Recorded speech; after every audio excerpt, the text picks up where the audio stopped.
Good day and welcome to Monday. Now today I'd like to focus on a single word, duplicity.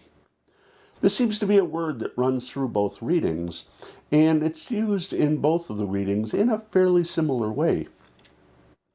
Now both the first reading from the book of Daniel and the Gospel from John are fairly long, but they're both very familiar.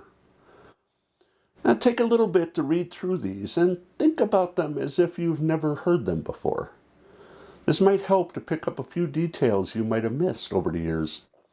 And maybe keep in mind how the actions of the two judges and the scribes and Pharisees say one thing, but their actual motives are quite different. We can pause here for a bit while you read those passages.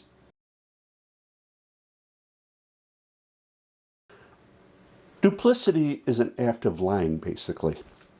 Being deceitful, doing things that appear to be for the good moral things, but deep down, quite the opposite. Oh, Susanna, beautiful and tempting, enough so that it attracted two old men who held enough power and influence to think they could get away with whatever they wanted. The two elderly judges' motives were, quite frankly, wanting to have sex with a lady for no other reason than to satisfy their wants and needs. And when they couldn't get what they wanted, they went to cover up the whole event. Called the woman to task for having sex out of wedlock with someone who wasn't even there.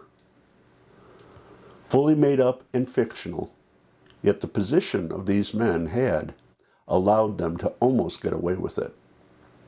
As no one was going to think that two judges would lie.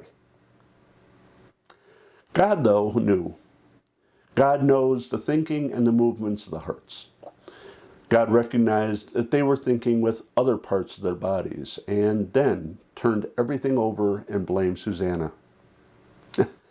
Obviously, this is the only time in history where the man tried to get his satisfaction and then blamed the woman for any outcomes. The two judges' lie was shown to Daniel, and Daniel using the judge's own words. But God did say, "Thou shalt not bear false witness." It's number 8 on the big top 10, you know. Now the Pharisees and scribes did not really care about the women or even the sin. I note also that they only brought the woman to be charged for adultery. I hear that there are usually at least 2 involved in this case. But they merely wanted to test Jesus and bring charges against him. No matter that he was the Messiah, which they had been saying they were waiting for years, truth was not the point here.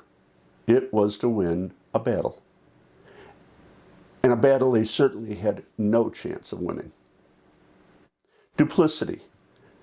Next time you set out to do something, check on your own motives. For the love of God, Deacon Dave.